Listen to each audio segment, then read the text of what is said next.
This is the Jillian Greyse Show, Vibrational Architect. I teach the discipline of redesigning the internal patterns that shape your love, your relationships, and the life you quietly know you were meant to live. Whether you're moving through familiar emotional cycles or you're a high achiever who senses there's more available to you, you're in the right place. This is where people learn to master the architecture of their lives and release the patterns holding them back from their inner blueprint. Each episode ends with a guided transmission to anchor the vibration we're working with so you can fully step into becoming the architect of your own life. Join me, Jillian Greyse, as we pull back the layers and rebuild the vibration you were always meant to live from. Hello, and welcome back to the Jillian Greyse Show. Today, we are going to talk about something most people will never understand. And I touched upon this a few episodes back. It's all about sexual energy, what happens inside of your frequency, your body, when you choose to exchange it. And I wanted to elaborate on this a little bit deeper, mainly because of the amount of messages and the amount of people that I received reaching out, asking questions about this concept in specific. So we're going to do a deep dive on that sexual energy and that co-creation, conditioning, and sovereignty frequency. And we're going to talk about what actually happens to your body, your nervous system, your hormones, your microbiome, your identity, and your frequency when you engage in intimacy. This is not a metaphor. It's not poetry.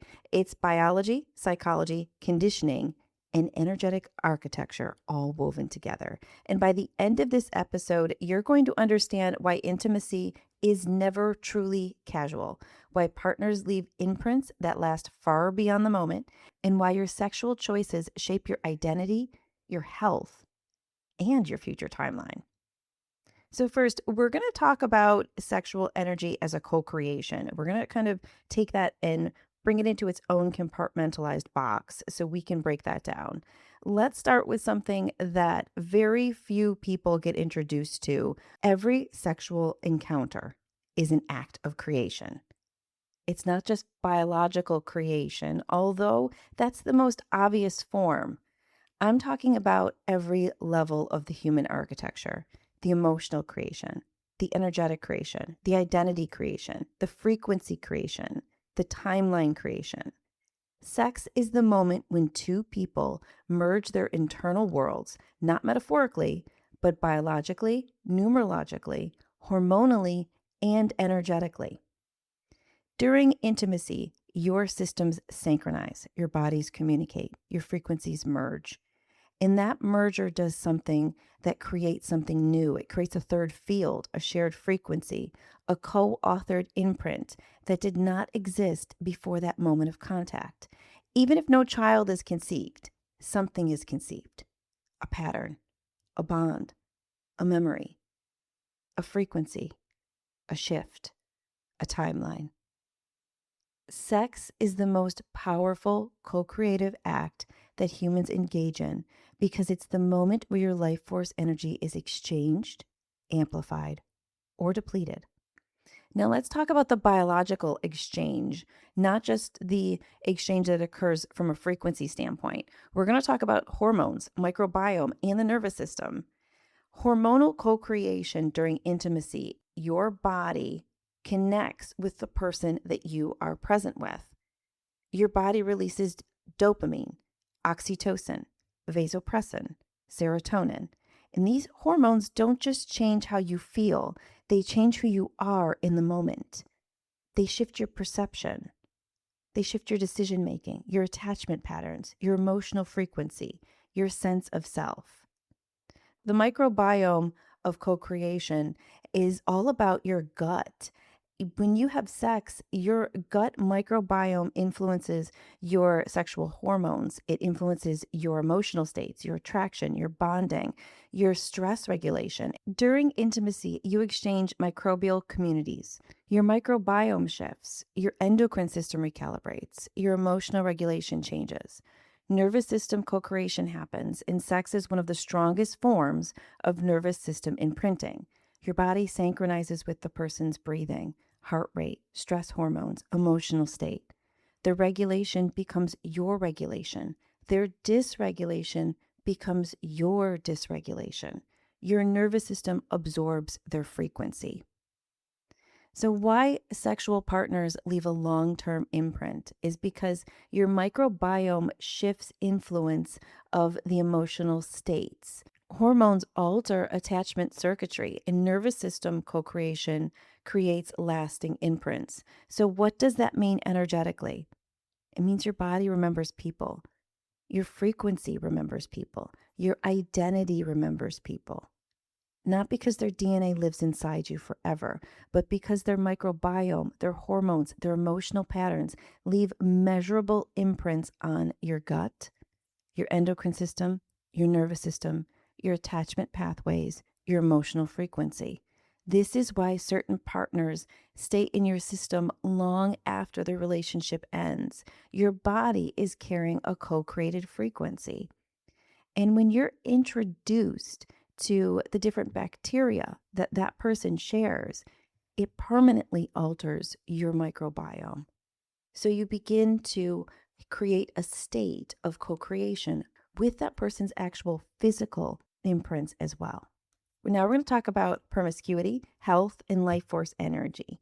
So we're going to talk about the part that people only whisper about, and that's why promiscuity affects long-term health and life force energy.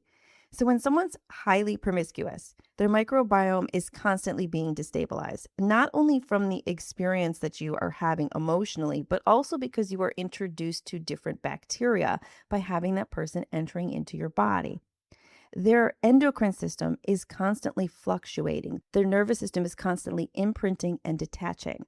Their emotional frequency is constantly recalibrating. And this creates chronic stress, chronic inflammation, hormonal depletion, emotional fragmentation, and identity instability. Those are known contributors to long term health decline. Energetically, promiscuity disperses life force energy because every sexual encounter is a co created event. And constant creation without intention becomes constant depletion. So, we are programmed to misunderstand sexual energy on purpose. And this is something that people never question, but we've been deliberately conditioned to misunderstand sex because sexual energy is one of the most potent life force frequencies that people can hone. And if people understood its true power, they would become impossible to control because you could channel it on your own. So instead of teaching us that sexual energy is creative, transformational, identity shifting, timeline activating, we're taught to keep it trapped in the lower survival frequencies with fear, scarcity, insecurity, impulse, shame, secrecy, confusion. Why?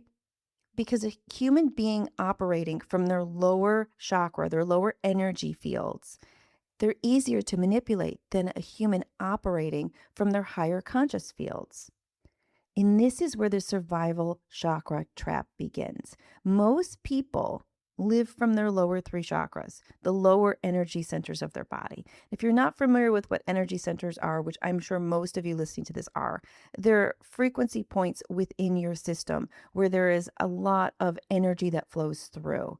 And you could do some research on that independently, but there's different points within your body that hold higher intensity frequencies. And most people live from their lower three chakras, the root, the sacral, and the solar plexus. And these govern fear, attachment wounds, impulsive desire, emotional reactivity, insecurity.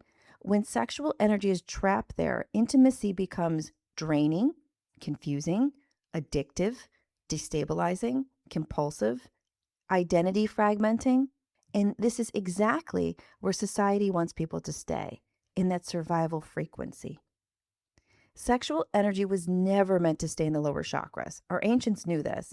They would move that sexual energy through the Kundalini, Shumi channel, through the Christ-like consciousness, the energy frequency of the spine. That sexual energy was always known by the ancients to be a creative frequency. It's meant to rise through the body, to enter into the heart, to enter into the throat, to enter into the intuition, to deepen consciousness. And when sexual energy rises, it becomes clarity, intuition, identity, creativity, purpose, alignment, expansion, higher frequencies, timeline activation. And a person whose sexual energy rises, that person becomes sovereign. And sovereign people do not fit into systems that are built on fear and scarcity. Now, I wanted to take a moment to sort of step back because I did receive a lot of messages when I originally recorded the episode about sexual energy a few months back. And it was from people who are single. And they were asking, if I don't have a partner, can I still channel this energy? And the answer is absolutely. You do not need a partner to use this self directed sexual energy as a conduit. Masturbation works just as well. Being in a self pleasure environment, that does the exact same thing. So we're going to add in a layer that most people do not ever really consider. And that's you don't need a partner to activate sexual energy. Sexual energy is your life force. It originates in you.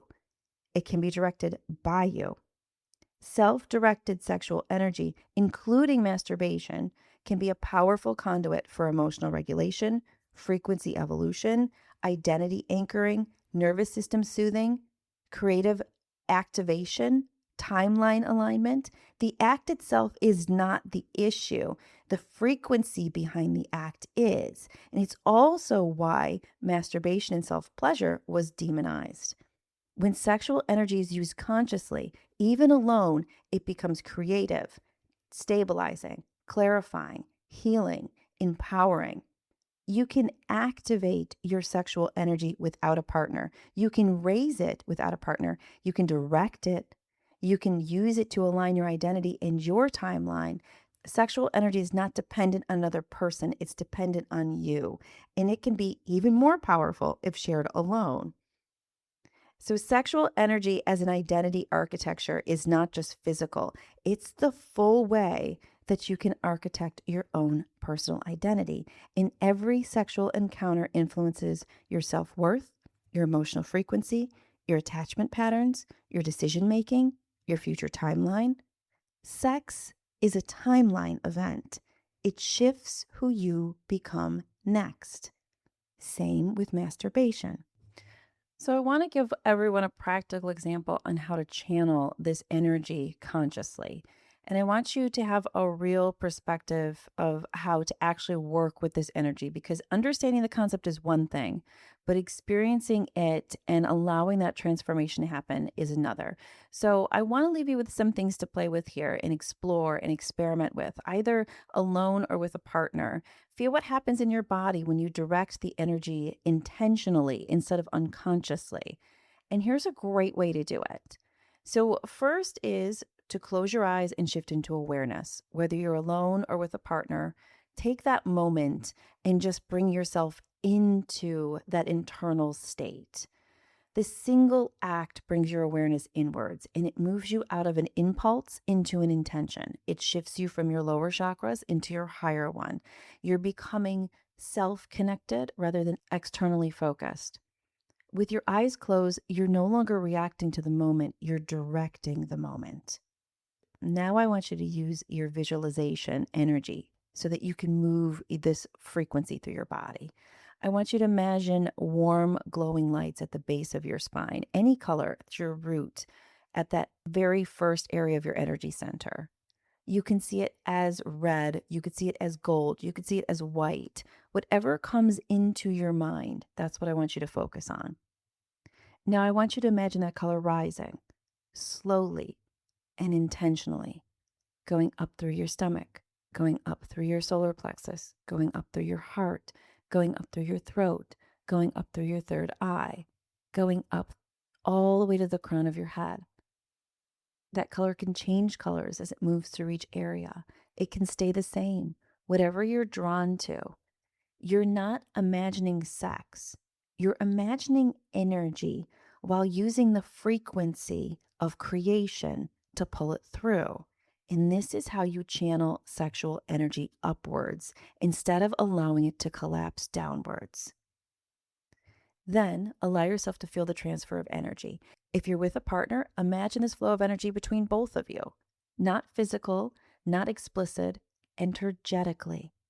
Loop this energy. Use it as a circuit. Use it as a shared field. Imagine their energy rising with yours.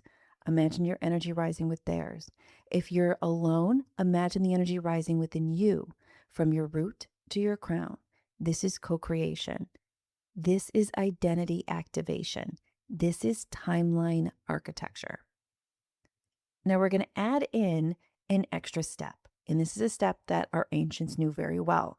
They would use the pelvic floor and they would pulse it. In a lot of medical terms that we know now, it's Kegels, but it also can be called a root lock, depending on if you are familiar with certain traditions. You are going to essentially be taking that pelvic floor area and tightening it, and then pulsing it tightly, and then relaxing, tightly and relaxing. So that pelvic floor, or that activation of those Kegels and pressing that energy into that center, it actually connects onto a flow of liquid within your spine, because your spine has a energetic flow of fluid that goes all the way through your spine. And when you pulse that, you actually send energy into that fluid. It's called your piezoelectric charge. So you're basically creating a charge between your personal frequency in the actual flow of that fluid in your spine. And when you do that, the flow or the energy that you're sending through goes all the way up to your brain and reaches your pineal gland. So that is why a lot of ancient practices discussed creating what's called a root lock, or holding that pelvic floor while you were in different meditation or breathing states to solicit different levels of DMT being released within the body, or different psychedelic abilities that would take place afterwards. So you're going to create that lock while you're creating that visual as it moves through. So you're going to gently tighten and gently release that pelvic floor, not forcing, not being aggressive, just consistently and consciously. And by doing that, you're going to activate the muscles that help sexual energy rise. This is not a sexual technique. It's an energetic redirection. And every single contraction sends a signal upwards through that spine, upwards through those chakras, through that nervous system, through that emotional field, through those intuitive centers. It's like pressing an internal lift button and telling your energy to rise, expand, elevate, and align. Then you want to anchor this energy in with the breath. You want to inhale as it rises and exhale as it stabilizes. Inhale as it expands and exhale as it strengthens. Inhale as it elevates, and then exhale as it releases. So the breath bridges that physical and energetic. So what you're essentially going to be doing, and I'm going to give you a full run through, is you're going to be creating that root lock. So you are going to be activating that pelvic floor, breathing in, visualizing either the white light, gold light, whatever color light you have, moving through that spine, going all the way up from the base of your spine to the crown of your head, and then breathing out. So this process goes rather quickly. And if you want to stay in any certain area longer, and this is fun when you begin to play with that, you can create that root lock, bring that energy up to the first or second energy center. So you could bring it up to the area in your lower part of your belly, and you can sit there for a moment, hold that root lock, and then release, just allowing it to pulse its way up, like you're gently playing with that energy as it moves up. Last but not least, set an intention, because sexual energy responds to intention because it's creation. So you can direct it towards healing. You can correct it towards creativity. You can correct it towards clarity, emotional release, manifestation, identity expansion, timeline activation. Whatever you are manifesting, your intuition will then become a container for that energy. Without intention, the energy disperses. The intention and the energy don't transform in the direction you want them to. So taking control is key. Notice what changes.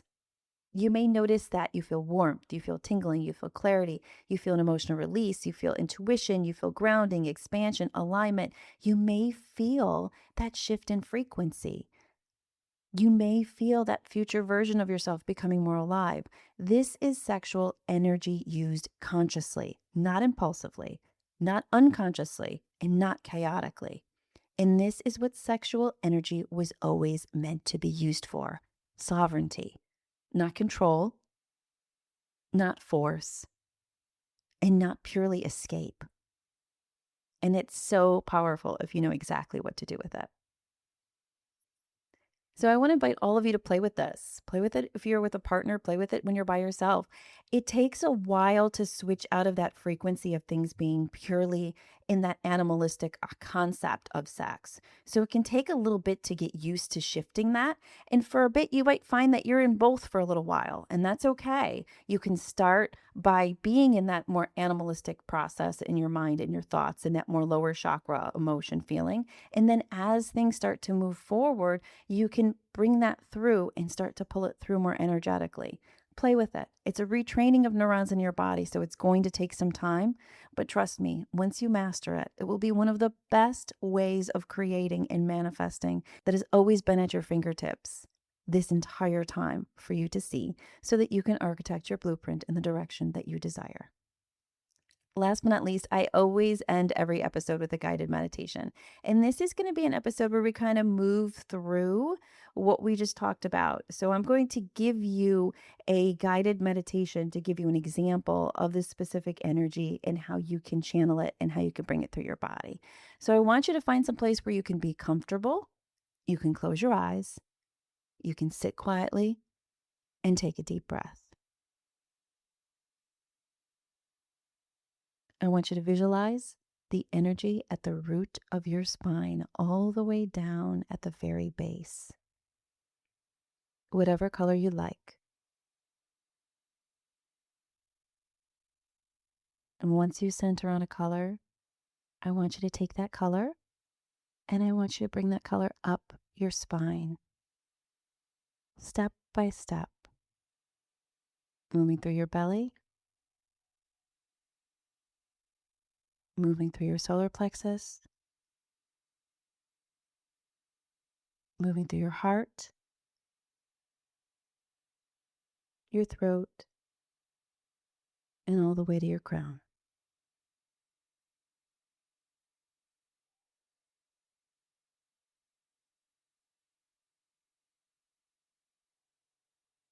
And now I want you to go back down to the base of your spine. And as you're down there, I want you to tighten those pelvic muscles for a moment and then loosen them.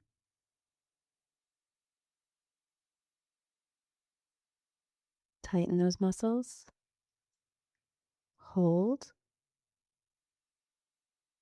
loosen. Now combine tightening those muscles with visualizing that color rising through the base of your spine, holding those muscles tight as you visualize that color moving all the way up through your stomach, through your chest, through your throat, into your crown. Once it reaches your crown, release.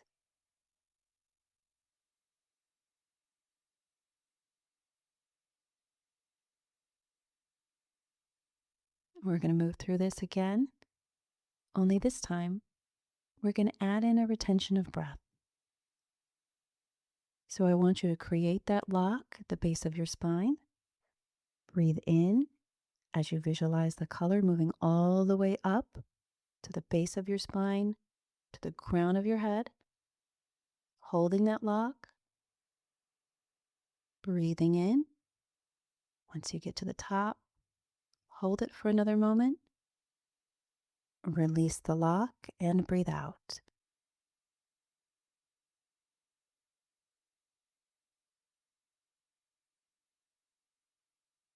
Allow that energy to flow. Allow it to move through you, to activate, and to ignite.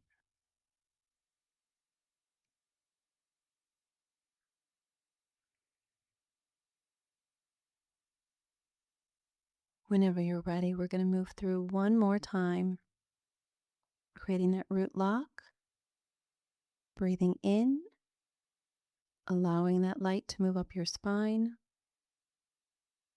As you're breathing in all the way up through your chest, all the way up to your crown, holding it for a moment, releasing the lock, breathing out. The more you practice this, the easier it will become, then the deeper you'll be able to move into this space. combining this technique with whatever you are choosing to walk forward into on your timeline. Any manifestation, any shift of your emotions, any healing creates the power of creation that can rewrite your blueprint.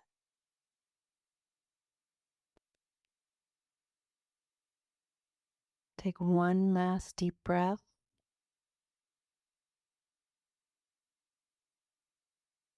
Allow your body to relax. Wiggle your fingers and your toes. And whenever you're ready, you can open your eyes.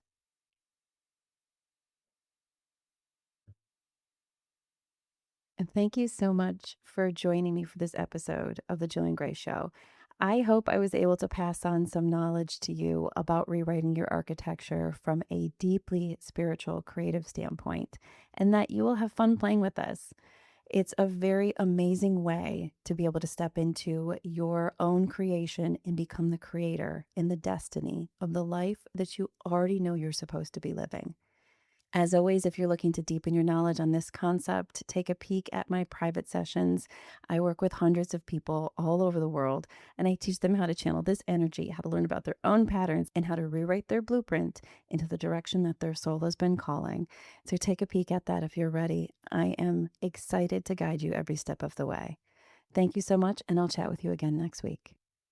Let this episode settle into your system. And if someone in your life is moving through their own patterns or stepping into their next level, send this episode to them. The vibration you're integrating becomes stronger when it's shared. And if you feel called, liking the show or leaving a review helps this work to reach people who are meant to find it. I'm Jillian Greyse, and I'll meet you in the next episode as we keep rebuilding the blueprint that you were always meant to live from.